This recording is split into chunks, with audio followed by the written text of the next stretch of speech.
Yeah. What was your greatest insight, or the thing that surprised you, or something that like you're like, oh wow, huh, that I didn't expect, or I'm really glad that I said it, or whatever it is, or like what was something in the story that you just shared, um, that felt fresh to you or meaningful? I'm glad that I said that I wanted the move too, so that I could fly. And leading on then into acknowledging that the insight was that I wanted something that I still haven't got. That what and I hadn't realized that there until now, that there was a vision, there was something, even if I hadn't written it down and it was super clear to me, this is it. There was something diffuse, a feeling, a way of living and being that I was dreaming that I haven't managed to achieve yet. And that could also, that insight of linking it to, is that why I feel that burnout is still there? And then just from the last thing you said,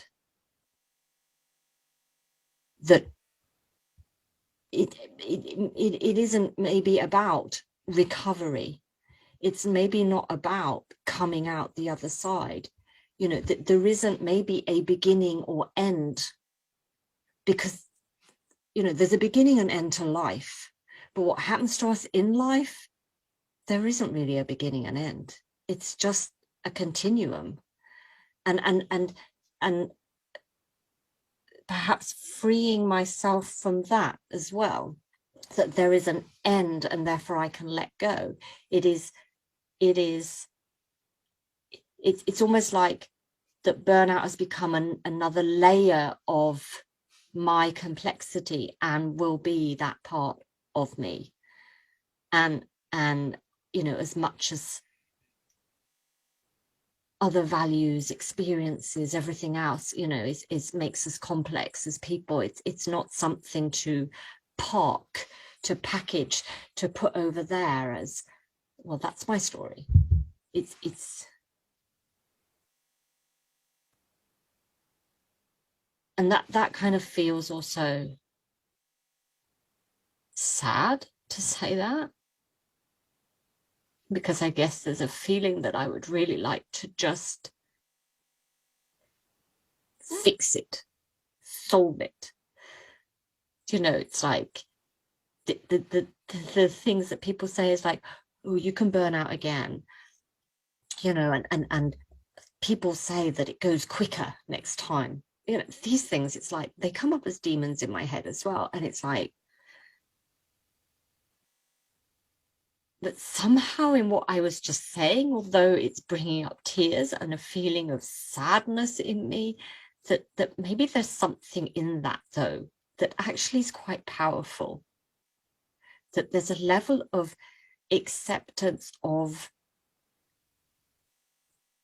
that being actually part of me and who I am.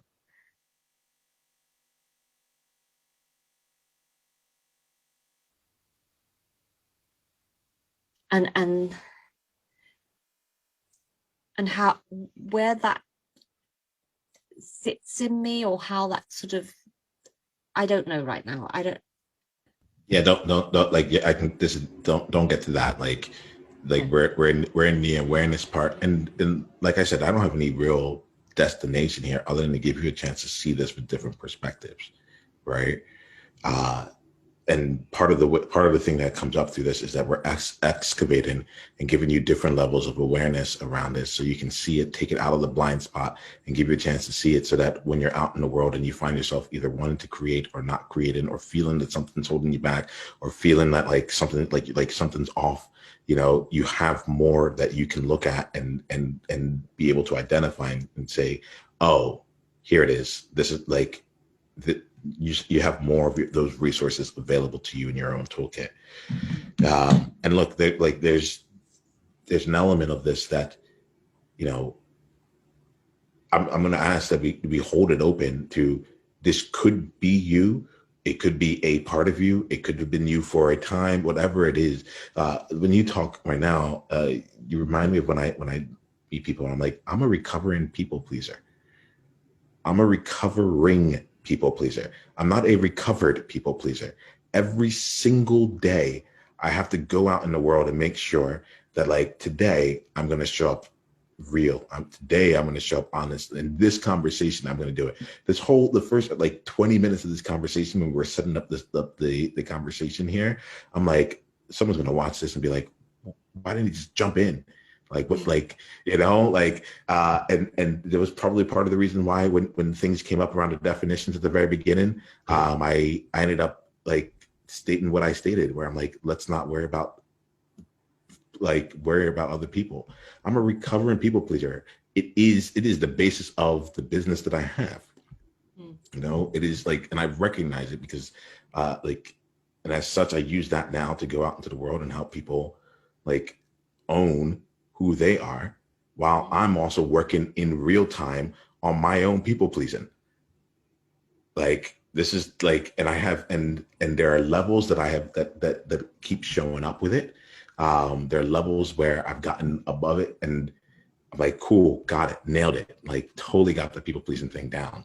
And then I'll step into a higher level. And when I get to that next level, it'll show up again.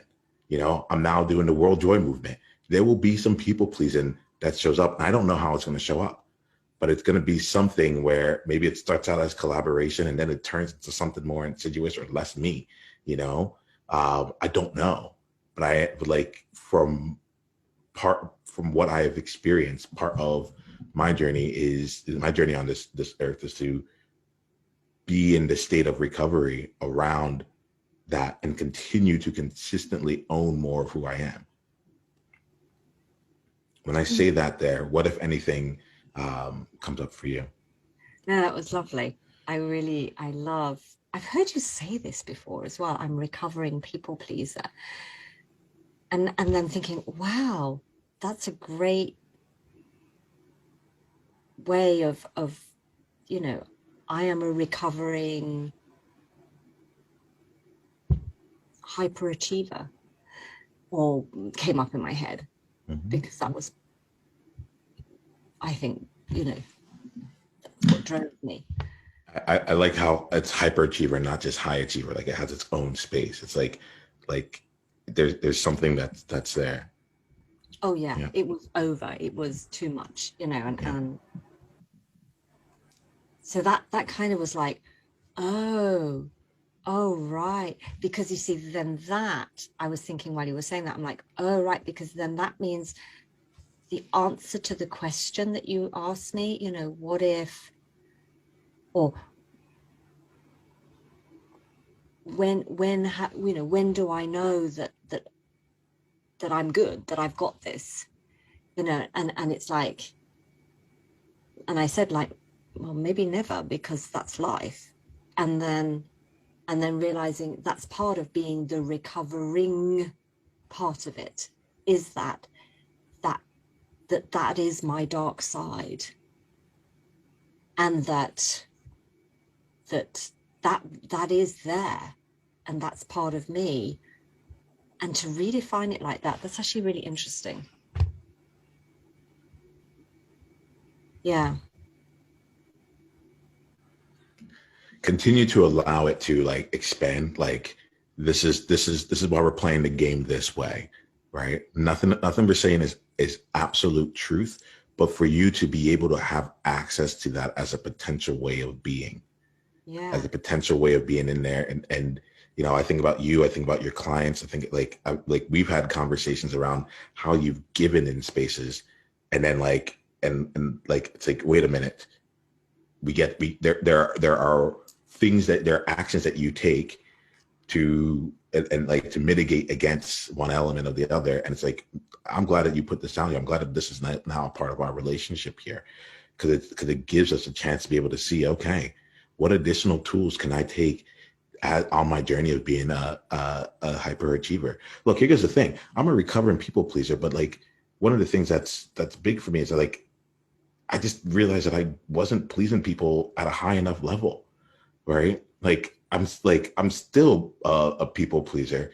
I just do it like much, much better, with much more impact, with much more like sustainability. Like it's like I can see your smile right. I'm like, I'm gonna serve you so powerfully, you'll never forget this conversation for the rest of your life. And you're gonna want to come back again, you know? But this time I'm not gonna do it because I think that this was gonna make you feel good, or like, actually, let's not go there because it's gonna, no.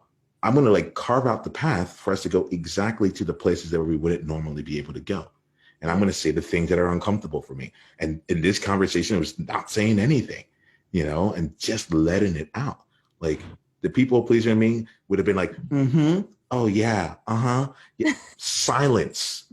Nothing on my face. Like you share what you need to share. There's no judgment at all. There's no reaction at all. If I'm going to be a people pleaser, let me people please at a much higher level. And I'm hearing like you're a hyperachiever. And at some point, like this, like the elements of this of like, watch out, like it can come back again. It's like I'm hearing your story. It's like, you saw this coming. It wasn't a surprise that you woke up one day and you're like, oh, you saw it coming. You saw it happening. You felt it happening. You felt yourself crying in the office. You saw this happening. You like, and you're like pushing it away. I got to take care of this. Like, you knew all the right buttons to push so that you would just keep moving forward. You just actively ignored or pushed it out. Yeah. It was never like, it was never like it snuck up on you, ever. Am I getting that right? You are so right. It's absolutely. Yeah. And I can have like hundreds of memories of coming up in my head now of times when I literally pushed it away. Yeah. For you, depending on what you want to do with your business and depending on like where you want people to go, like, there's a message that you yourself, like, your story here, I get goosebumps thinking about it again. It is incredibly captivating because it's so real. It is so real. Like, how many hyperachievers out there are caring for their family? They're powerhouse women, they're powerhouse people, and they're just doing whatever it takes, thinking that that's what's going to get them there. And then at the end of it, you get to the end, you get what you did it, you think you got it all, and then you think to yourself, I think I failed them. Yeah.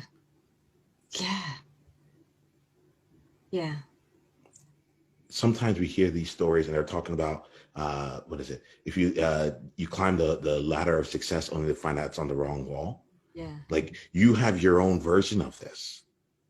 You have your own version of like I was pushing through. I ignored everything because I'm like, this is what's best for them. And then you got to the end, you're like, I don't even know like if it was worth it at all.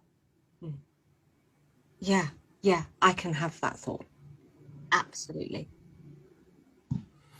It's the World Joy Movement. Yeah. What was your greatest insight from this conversation? And if you want to come and be a part of a conversation like this live, it's really simple.